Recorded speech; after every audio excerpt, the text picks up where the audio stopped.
Assalamualaikum warahmatullahi wabarakatuh. Perkenalkan, nama saya Trifami, Stambuk A1K1200077. Pada kesempatan kali ini, saya akan mempresentasikan sebuah materi guna memenuhi salah satu tugas mata kuliah kami pada mata kuliah biologi umum. Baik, untuk mengefisienkan waktu yang ada, langsung saja kita pada presentasi. Namun sebelum itu, izinkan saya untuk menampilkan laporan yang sudah saya susun. Berikut laporan yang saya susun. Ini adalah pada bagian cover, pendahuluan. Ini adalah bagian pembahasan.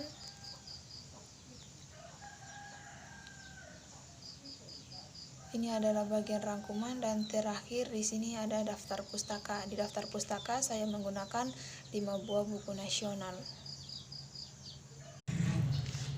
Baik, langsung saja kita kepada materi kita. Adapun materi yang akan saya bawakan pada kesempatan kali ini adalah mengenai genetika. Hal pertama yang harus kita ketahui tentang genetika adalah pengertian dari genetika itu sendiri. Genetika, berbicara mengenai genetika, itu sudah bukanlah hal yang baru lagi di benak kita. Ketika kita ditanya mengenai genetika, maka kita akan langsung dengan cepat menjawab bahwa genetika itu adalah ilmu mempelajari tentang pewarisan sifat. Nah, betul sekali. Namun di sini saya hanya ingin mengubah cara mindset dari berpikir teman-temanku sekalian bahwa genetika itu tidak hanya sampai di situ. Di sini saya mendefinisikan bahwa genetika adalah cabang ilmu biologi yang berurusan dengan hereditas atau variasi.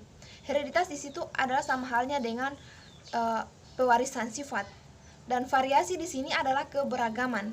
Jadi genetika itu adalah cabang biologi yang berurusan dengan hereditas dan variasi. Saya kira jelas. Di unit-unit herediter yang ditransmisikan dari satu generasi ke generasi berikutnya, dengan kata lain itu diwariskan. Itulah yang kita sebut dengan gen. Gen di sini itu terletak dalam molekul-molekul panjang asam deoksiribonukleat atau DNA yang ada dalam semua sel. DNA itu bersama satu matriks protein itu membentuk nukleoprotein yang terorganisasi itu menjadi struktur yang kita sebut kromosom, yang ditemukan dalam nukleus atau daerah inti sel sebuah gen yang mengandung kode informasi bagi produksi protein. Normalnya DNA itu adalah molekul yang stabil dengan kapasitas untuk bereplikasi sendiri.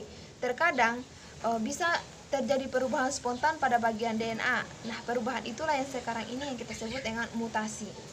Lanjut, untuk materi selanjutnya adalah mengenai hukum Mendel dan penyimpangan hukum Mendel.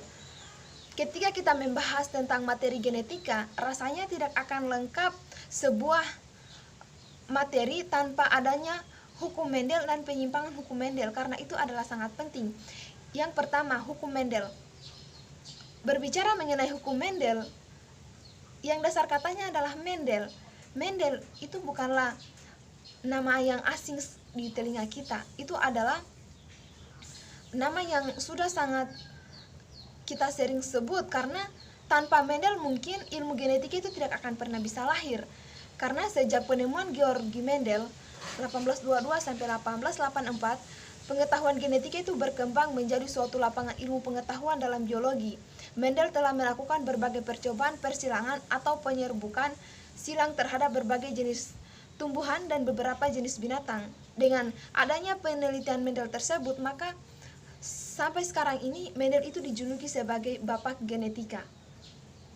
Lanjut, dalam perkembangannya menghasilkan hukum-hukum genetika, itu yang sampai saat ini, detik ini, itu kita kenal dengan hukum Mendel 1 dan hukum Mendel 2, yang isinya sebagai berikut. Yang pertama, untuk hukum Mendel 1. Hukum Mendel 1 itu sering kita sebut dengan hukum segregasi. Ada beberapa istilah yang terkait dengan studi Mendel. Suatu persilangan monohibrid itu adalah persilangan antara dua induk yang berbeda dalam hal satu karakteristik saja. Nah, di sini itu kita sudah mengenal yang namanya sifat dominan, sifat resesif, genotip, dan fenotip. Lanjut, yang kedua adalah tentang hukum Mendel 2, yang sering itu kita sebut dengan julukan berpapasan secara bebas. Kata umumnya dia itu berpapasan secara bebas. Nah, secara bebas, tindak hukum Mendel 2 ini terdiri dari dua hipotesis tentang berpasangannya alel-alel dalam persilangan dihibrid. Nah, hal tersebut itu terbagi menjadi dua. Yang pertama adalah berpasangan secara dependen. Dependen di sini dia itu saling tergantung, dan yang kedua adalah berpasangan secara bebas. Dalam hal ini dia itu tidak saling tergantung. Saya kira jelas. Kita lanjut. Yang kedua adalah penyimpangan hukum Mendel. Jadi lahirnya hukum Mendel itu dia itu juga memiliki penyimpangan. Ada beberapa perkawinan antara varietas yang menyimpang dari hukum Mendel karena terjadinya berbagai tipe interaksi gen dan penampakan gen dalam kromosom. Nah, penyimpangan hukum Mendel itu terdiri atas beberapa bagian. Yang pertama adalah tipe interaksi dan penampakan gen. Yang kedua adalah pautan atau tautan gen linkage. Yang ketiga adalah pindah silang atau crossing over. Yang keempat adalah susunan kromosom seks. Yang kelima adalah pautan atau tautan seks atau sex linkage. Dan yang keenam adalah gagal berpisah atau no disjunction. Saya kira untuk pengertiannya ini sudah sangat umum sekali, kita sering dengar, jadi biar tidak usah dibahas.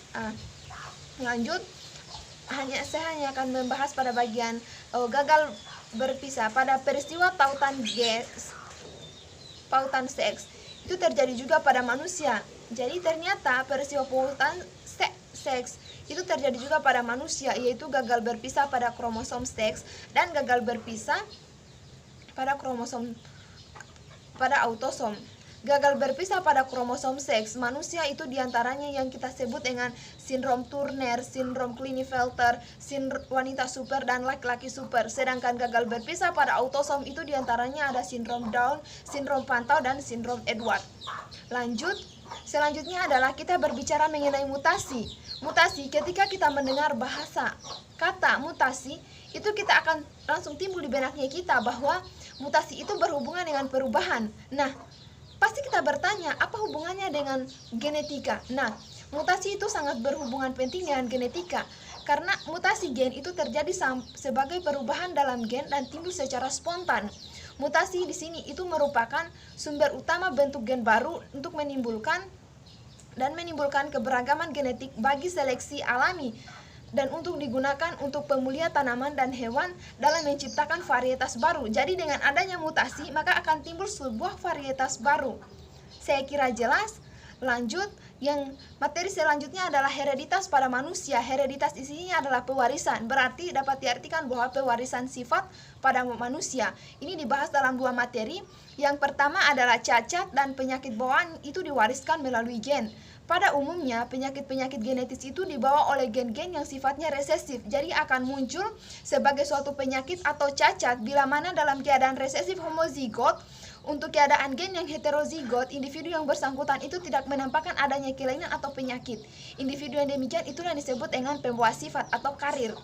Jadi, cacat atau penyakit bawaan yang diwariskan melalui gen itu ternyata terbagi atas beberapa bagian. Yang pertama adalah albino, yang kedua adalah brakidaktili, sindaktili, dan polidaktili.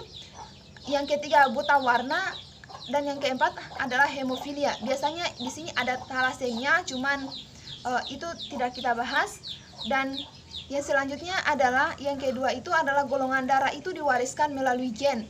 Bernstein, Jerman, dan Furuhara Jepang itu pernah mengemukakan hipotesis bahwa hanya sepasang gen pada setiap individu yang bertanggung jawab atas golongan darahnya. Penggolongan darah tersebut itu didasarkan pada adanya agglutinogen atau antigen tertentu di dalam sel darah merah. Adanya antigen tersebut di dalam sel darah merah itu bersifat menurun sebab dikendalikan oleh gen. Kita mengenal beberapa sistem penggolongan darah itu diantaranya adalah sistem ABO, sistem MN, dan sistem Rhesus. Menurut sistem ini, golongan darah itu dibedakan atas 4 macam, yaitu golongan darah A, golongan darah B, golongan darah AB, dan golongan darah O. Saya kira cukup sekian materi yang saya bawakan pada kesempatan kali ini. Lebih dan kurangnya mohon dimaafkan. Akhir kata, wassalamualaikum warahmatullahi wabarakatuh.